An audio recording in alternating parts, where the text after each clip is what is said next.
NCERT solutions probability class 11th students, हम discuss कर रहे थे प्रोबेबिलिटी। तो in previous class I explained different concept of the probability और एक्सरसाइज हम फर्स्ट वन कर चुके हैं। तो आज हम डिस्कस करेंगे सेकंड एक्सरसाइज के लिए। जिन स्टूडेंट्स को हमारे साथ रजिस्टर करना है जोशी एजुकेयर पे, वो गिवन बिलो नंबर्स पर हमें मैसेज भेज सकते हैं। आगे हम देखते हैं, अब एक्सरसाइज नंबर 2 हम करेंगे। तो अब आई होप आप सभी ने फॉर्मूले नोट कर लिए होंगे और मैंने जो प्रीवियस वीडियो में एक्सप्लेन किया था वो कंसेप्ट देख लिए होंगे। यदि किसी ने अभी तक नहीं देखे हैं तो वो एक्सरसाइज 16.2 स्टार्ट करने से पहले एक्सरसाइज 16.1 करें पूरी और सभी कंसेप्ट्स को एक बार रिवाइज कर लें। तो will start with the exercise 16.2। Question number 1, a die is rolled, let E be the event, die throws 4, and F be the event, die shows even number. Are E and F mutually exclusive events? तो mutually exclusive event देखने का तरीका होता है कि आप E event का set बनाएंगे, F इवेंट का सेट बनाएंगे। यदि दोनों सेट्स के अंदर कोई भी एलिमेंट कॉमन नहीं है, दोनों डिसजॉइंट सेट्स हैं सेट लैंग्वेज में, यदि वो डिसजॉइंट हैं तो वो म्यूचुअली एक्सक्लूसिव हो जाएंगे। तो सबसे पहले एक डाइस को थ्रो किया, उसके लिए मैंने सैंपल स्पेस बनाया, उसके अंदर एलिमेंट 1 2 3 4 5 6 आए। अब ई इवेंट दिया हुआ है, इवेंट क्या है हमारा, डाई शोज 4, तो ई के अंदर एक ही एलिमेंट आएगा, that is 4। And F event हमें गिवन है, it is given that die show even number. तो एफ इवेंट के अंदर जब डाइस को थ्रो करते हैं तो इवन नंबर आएंगे 2 4 6। अब आप ई और एफ का इंटरसेक्शन लीजिए। तो ई और एफ दोनों में एक एलिमेंट 4 कॉमन है, तो दोनों का इंटरसेक्शन 4 आ गया। इट्स नॉट 5, दोनों डिसजॉइंट सेट्स नहीं है। यदि डिसजॉइंट नहीं है तो वो म्यूचुअली एक्सक्लूसिव नहीं होंगे। तो जब भी आपको म्यूचुअली एक्सक्लूसिव प्रूव करना है, दोनों के अंदर एक भी एलिमेंट कॉमन नहीं होना चाहिए। there should not be any common element.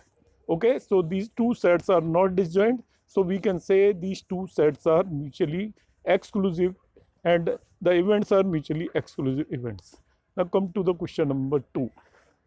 A dice is thrown, describe the following events. A number less than 7, तो नंबर लेस देन 7 इसको ए बोलूंगा, तो डाइस को थ्रो करेंगे तो नंबर लेस देन 7 ही होते हैं सारे, तो उसका आंसर आ जाएगा 1 2 3 4 5 6। बी है ए नंबर ग्रेटर देन 7, तो डाइस को थ्रो करने पे कोई भी ग्रेटर देन 7 नंबर होता ही नहीं है, इसलिए ये 5 आएगा, एम्प्टी सेट आएगा। सी है नंबर मल्टीपल ऑफ 3, तो डाइस को थ्रो करने पे मल्टीपल ऑफ 3 2 नंबर्स आएंगे 3 एंड 6, तो सी का आंसर आ गया 3 एंड 6। डी दे रहा है ए नंबर लेस देन 4, तो नंबर लेस देन 4 डाइस को थ्रो करने पे 1 2 3 आएंगे, तो डी का आंसर आ गया 1 2 3।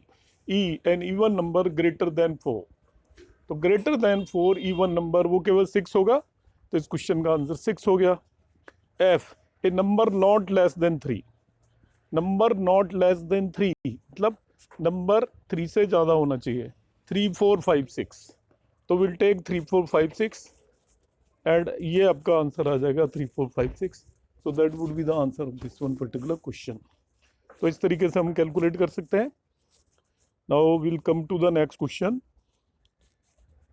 सेकंड क्वेश्चन का और कोई पार्ट है? हाँ, इसमें कह रहा है also find A union B, A intersection B, B union C, E intersection F, D intersection E, A minus C, D minus E, E intersection F complement etcetera. तो ये सभी ऑपरेशंस आपके सेट थ्योरी के operations हैं। Union में A union B निकालेंगे तो A और बी दोनों के सभी एलिमेंट आ जाएंगे। ए इंटरसेक्शन बी निकालेंगे तो ए और बी में जो कॉमन एलिमेंट है, तो लाइक यहाँ पे इंटरसेक्शन बी निकालूंगा, दोनों में कोई भी कॉमन नहीं है, का 5 आ जाएगा। बी यूनियन सी लेंगे तो बी में तो कोई एलिमेंट है नहीं, सी में केवल एलिमेंट है, तो बी यूनियन सी आपका सी ही आ जाएगा।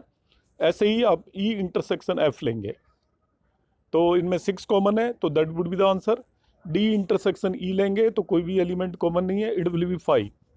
ए माइनस सी का मतलब होता है A but not C, A minus C का मतलब है ए बट नॉट सी, तो ए के एलिमेंट में से सी के एलिमेंट को हटा दीजिए आप, 1 2 4 5 आंसर आ जाएगा। ऐसे डी माइनस ई का मतलब है D but not E, D but not E, तो पूरा का पूरा डी आ जाएगा 1 2 3। ई इंटरसेक्शन एफ कॉम्प्लीमेंट, तो ऐप कॉम्प्लीमेंट समझिए। सबसे पहले ऐप कॉम्प्लीमेंट होगा, जो आपका सैंपल स्पेस है उसमें से ऐप को हटा दीजिए, जो भी एलिमेंट आए वो ऐप कॉम्प्लीमेंट होंगे। तो ऐप के अंदर 3, 4, 5, 6 है, तो ऐप कॉम्प्लीमेंट 1, 2 आएगा, जो इस क्वेश्चन का लास्ट पार्ट है। तो ई इंटरसेक्शन ऐप कॉम्प्लीमेंट, तो ई के अंदर एलिमेंट 6 है और ऐप कॉम्प्लीमेंट के अंदर 1, 2 है, तो दोनों का इंटरसेक्शन 5 आएगा। इस तरीके से हम इन क्वेश्चंस को कर सकते हैं। इन सभी के सॉल्यूशंस मैंने यहाँ पे दिए हुए हैं, आप इसे नोट कर सकते हो, पॉज करके नोट कर सकते हो, जैसा भी कन्वीनियंट लगता है। Now will come to the question number 3। An experiment involves rolling a pair of die and recording the numbers that come up. Describe the following events. आप एक पेयर ऑफ डाइस को रोल कर रहे हैं, तो आपको पता होना चाहिए जब हम एक पेयर ऑफ डाइस को रोल करते हैं तो 6 × 6 टोटल 36 आउटकम्स आते हैं। एक डाइस को रोल करने पे 6 आएंगे, तो 2 डाइस को रोल करने पे 6 × 6 आउटकम्स आएंगे। और ये मैंने इसका सैंपल स्पेस प्रिपेयर किया हुआ है, यहाँ पे 1, 1 से लेके 1, 6 तक, 2, 1 से लेकर 2, 6 तक, इस तरीके से 6, 1 से लेके 6, 6 तक। ये पेयर ऑफ डाइस को रोल करने पे जो आपका सैंपल स्पेस फॉर्म होगा। अब यहाँ पे एक इवेंट दिया हुआ है A, the sum is greater than 8। मतलब सम ग्रेटर देन 8 का मतलब क्या होगा? सम होना चाहिए जो पेयर ऑफ डाइस, मतलब पहले डाइस और दूसरे डाइस पे जो नंबर आ रहा है उनका सम होना चाहिए 9, 10, 11, 12। ग्रेटर देन 8 मीन्स 8 इंक्लूड नहीं करना है। तो सम 9 कब कब होगा? जब ये पहले पे 3 आए, दूसरे पे 6, पहले पे 4 आए, दूसरे पे 5। ऑर्डर का ध्यान रखना है वरना आप मिस कर जाओगे। पहले पे ये आपका हो गया आपका सम 9। अब 10 देखेंगे, फर्स्ट पे 4, दूसरे पे 6, फर्स्ट पे 5, दूसरे पे 4, फर्स्ट पे 5, दूसरे पे 5, फर्स्ट पे 5, दूसरे पे 6, ये 11 हो गया आपका। ऐसे ही आपका 6, 3, 6, 4, 6, 5, 6, 6। तो हम क्या कर रहे हैं, पहले फर्स्ट वन डाइस के ऊपर 3 लिखा आपने, तो सम ग्रेटर देन 8 होगा, 9 हो सकता है, तो 3, 6 हो गया। इसके अलावा अब फर्स्ट वन डाइस पे हमने 4 ले लिया, तो फर्स्ट वन डाइस पे 4 लेंगे तो आपका सम 9 हो सकता है, 10 हो सकता है, और इसके अलावा कुछ भी नहीं हो सकता। फिर फर्स्ट वन डाइस पे आपने 5 लिया, इस तरीके से हम लेंगे। B2 occurs on either die, इसका मतलब है दोनों में से किसी एक पे 2 हो, तो ये केसेस हो जाएंगे। पहले फर्स्ट वाले पे 2 ले लीजिए, 2, 1 से लेके 2, 6 तक। अब सेकंड वाले पे 2 ले लीजिए, 2, 2 को रिपीट नहीं करना है, ध्यान रखना है, क्योंकि वो पहले ही आ चुका है। तो फर्स्ट वन पे 1 लिया, सेकंड पे 2, फर्स्ट वन पे 3 लिया, सेकंड पे 2, इस तरीके से हम इसे बनाएंगे। Third one, some is at least 7 and A multiple of 3, मतलब 2 कंडीशन होनी चाहिए, एटलीस्ट 7 भी होना चाहिए और मल्टीपल ऑफ 3 भी होना चाहिए। मतलब 7 से ज़्यादा और मल्टीपल ऑफ 3, तो वो केवल 2 पॉसिबिलिटीज हैं, 9 एंड 12। तो 9 एंड 12 वाले केसेस हमने ले लिए, 3, 6, 4, 5, 5, 4, 6, 3 एंड 6, 6। तो ये तीनों इवेंट हमने डिस्क्राइब कर दिए। अब अगर which pair of these event are mutually exclusive, A, B और सी में देखना है कि कौन म्यूचुअली एक्सक्लूसिव है। तो मैंने अभी एक्सप्लेन किया था how to check mutually exclusive.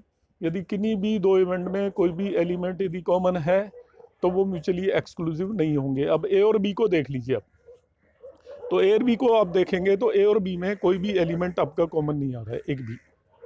जो एलिमेंट ए में है वो बी के अंदर नहीं है, और जो बी में है वो ए के अंदर नहीं है, इसलिए ए और बी का इंटरसेक्शन 5 आएगा, तो दोनों म्यूचुअली एक्सक्लूसिव हो जाएंगे।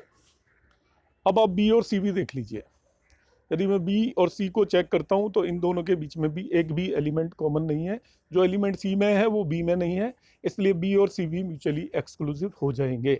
बट ए और सी में एलिमेंट्स कॉमन है, तो पहला ही एलिमेंट कॉमन है, लाइक सी में 3, 6 है, ए में भी 3, 6 है, तो ए और सी म्यूचुअली एक्सक्लूसिव नहीं होंगे। ये यहाँ पे हमने करके दिखाया हुआ है कि ए और बी के अंदर कोई भी एलिमेंट कॉमन नहीं है, तो म्यूचुअली एक्सक्लूसिव हो गए। बी और सी में भी नहीं है, तो वो भी म्यूचुअली एक्सक्लूसिव हो गए। अब आ जाते हैं हम क्वेश्चन नंबर 4 पर। 3 कॉइन्स आर टॉस्ड वंस, एक बार टॉस किया है तो आपको सैंपल स्पेस बनाना आना चाहिए। तीनों पे हेड आएगा, 2 पे टेल, ऐसे 3 केस आएंगे, 2 पे हेड और 1 पे हेड, ऐसे 3 केस आएंगे, ऑल 3 पे टेल, ऐसे 3 केसेस आएंगे। तो टोटल सैंपल स्पेस में 8 एलिमेंट आएंगे।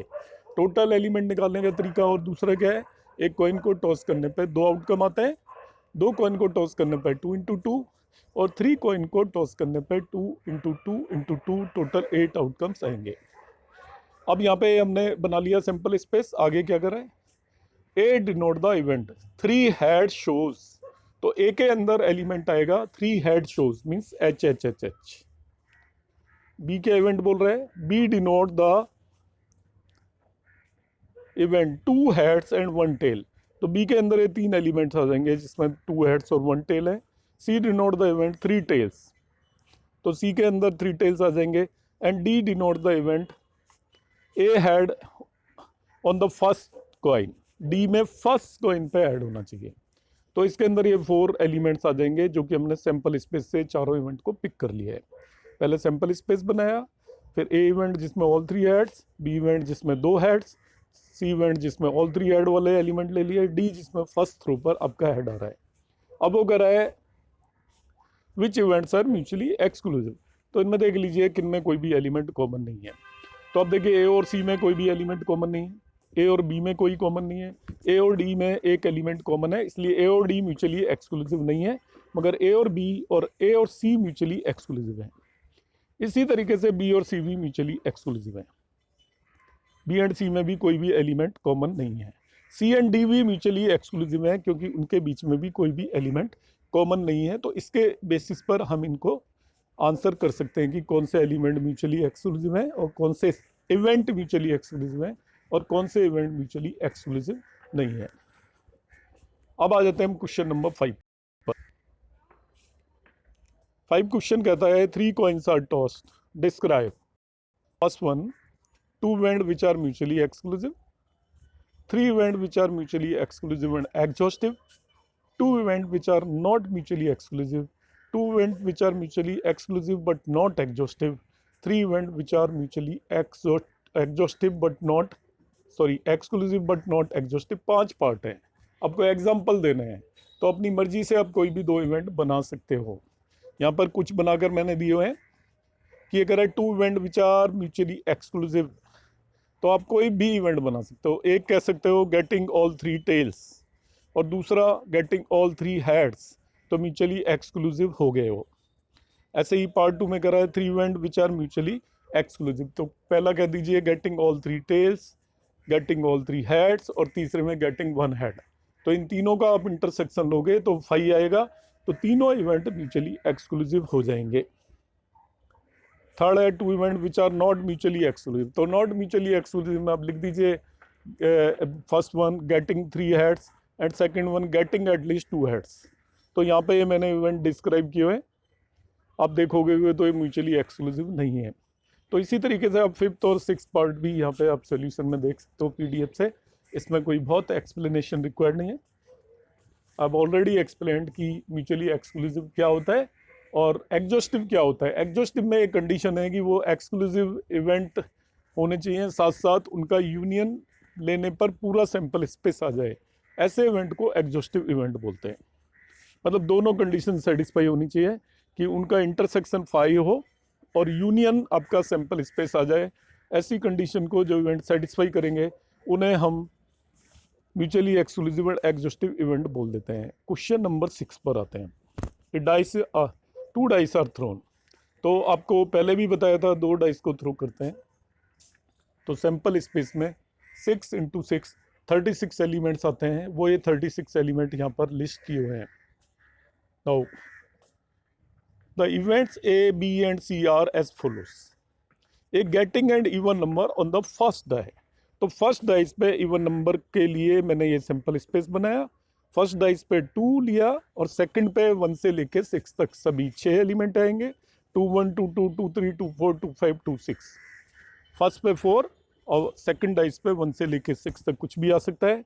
ऐसे ही फर्स्ट डाइस पे 6 और सेकंड पर लेकर 1 से 6 तक कुछ भी आ सकता है। इस तरीके से इवेंट A हमने प्रिपेयर कर लिया। B getting an odd number on the first है। पहली बारी में इवन था, अब ऑड था, तो बिल्कुल उसी तरीके से आपके 18 एलिमेंट आएंगे कि फर्स्ट डाइस पे आप 1 लोगे, सेकंड पे 1 से 6 तक, फर्स्ट डाइस पे आप 3 लोगे, सेकंड पे 1 से 6 तक, फर्स्ट डाइस पे आप 5 लोगे और सेकंड डाइस पे 1 से 6 तक। तो फिर 18 एलिमेंट्स आएंगे। सी इवेंट है getting the sum of the number on the dice is less than equal to 5। मतलब sum of number on dice is less than equal to 5 का मतलब है सम ऑन डाइस 1 2 3 4 हो, 3 4 5 तक हो, तो 1 तो सम हो ही नहीं सकता। दो डाइस पे यदि अब कुछ भी आएगा उनका सम 1 नहीं हो सकता, तो सबसे पहले सम आएगा आपका 2, वो आएगा जब दोनों पे 1 1 हो। दूसरा सम आएगा 3, वो 1 2 आने पे। फिर आएगा 4, 1 3 आ जाता है तो 4 है। 5 6 और ये सभी एलिमेंट हमने रख दिए हैं इसके अंदर। 1 1 1 2 1 3 1 4। फिर ये देखिए 2 1 भी आ सकता है, 2 2 भी आ सकता है, 2 3 भी आ सकता है, 3 1। जितने भी पॉसिबल केसेस हैं जिसमें दो डाइस के एलिमेंट्स का सम 5 या उससे लेस आ रहा है, वो सभी हमने रख लिए। अब ये यहाँ पे बहुत सारी चीज़ें निकलवा रहा है। कर अब फाइंड ए कॉम्प्लीमेंट। तो A complement is nothing, A में जो एलिमेंट आ रहे हैं उसके अलावा सैंपल स्पेस में जो भी एलिमेंट बचे वो ए कॉम्प्लीमेंट हो जाता है। तो ए में जो भी एलिमेंट आ रहे हैं उनको एक्सक्लूड कर दीजिए, और सैंपल स्पेस में जो भी एलिमेंट बच रहे हैं this is called A complement. ऐसे ही नॉट बी भी बी कॉम्प्लीमेंट होता है। तो बी के एलिमेंट को एक्सक्लूड कर दीजिए एस में से। सैंपल स्पेस है उसमें से बी के एलिमेंट को एक्सक्लूड कर दीजिए तो नॉट बी आ जाएगा आपका। फिर कह रहा है आपका ए और बी, मतलब ए यूनियन बी लेना है आपको। तो ए यूनियन बी लोगे तो आप ध्यान से देख लीजिए पूरा का पूरा सैंपल स्पेस आ जाएगा हमारे पास। A union B complete sample space आ जाता है। तो A union B is equal to sample space आ जाएगा। ए एंड बी का मतलब होता है इंटरसेक्शन। ए और बी दोनों में जो कॉमन एलिमेंट हो, तो यहाँ पे ए और बी में कोई भी एलिमेंट कॉमन नहीं है, इसलिए इनका इंटरसेक्शन 5 आएगा। आप चेक कर लीजिए, ए में जो एलिमेंट्स हैं वो बी में नहीं है, बी में जो एलिमेंट्स हैं वो ए में नहीं है, इसलिए ए एंड बी 5 आएगा। ए बट नॉट सी। तो ए बट नॉट सी का मतलब होता है ए में से सी वाले एलिमेंट्स को एक्सक्लूड कर दीजिए। ए के वो एलिमेंट जो कि सी का पार्ट नहीं है, तो ये एलिमेंट ए के ही होंगे। ए में से सी के एलिमेंट्स को एक्सक्लूड करने पे जो मिलेगा वो हम कहेंगे उसे ए बट नॉट सी। ए के एलिमेंट में से सी के एलिमेंट हम एक्सक्लूड कर देते हैं, तो इसमें से कई सारे लाइक 2 1 एक्सक्लूड हो जाएगा, 2 2 हो जाएगा, जिनका भी सम 5 या 5 से लेस है वो एक्सक्लूड हो जाएंगे। तो 2 1 2 2 2 3 एक्सक्लूड हो जाएगा। ऐसे ही आपका इसके बाद आप आएंगे 4 1 एक्सक्लूड हो जाएगा। इन एलिमेंट को एक्सक्लूड कर दीजिए तो ए बट नॉट सी आ जाएगा। बी और सी, तो बी और सी का यूनियन ले लीजिए। बी यूनियन सी को बी और सी कहेंगे। तो बी और सी का यूनियन ले लीजिए। बी एंड सी का मतलब है बी और सी में जो एलिमेंट्स कॉमन है वो ले लीजिए, दोनों का इंटरसेक्शन एक जैसे एलिमेंट। फिर आ रहा है A intersection B complement intersection C complement. इसका मतलब होगा आपका ए आप बी कॉम्प्लीमेंट निकालेंगे, सी कॉम्प्लीमेंट निकालेंगे, वो मैंने अभी बताया था कैसे निकालते हैं। और इन तीनों का ए आपके पास ऑलरेडी है, बी कॉम्प्लीमेंट और सी कॉम्प्लीमेंट निकालेंगे। तीनों में जो भी एलिमेंट आपके कॉमन आ रहे हैं वो इसके अंदर आएंगे। तो ये मैंने यहाँ पे कैलकुलेशन आपको दिखाई हुई है, वर्बली मैंने पीछे एक्सप्लेन की थी। तो ए टू जेड क्वेश्चन यहाँ पे हमने सॉल्व किए हैं part wise. A and B क्या आएगा, ए माइनस सी क्या आएगा, बी यूनियन सी क्या आएगा, वो यहाँ पे दिया हुआ है।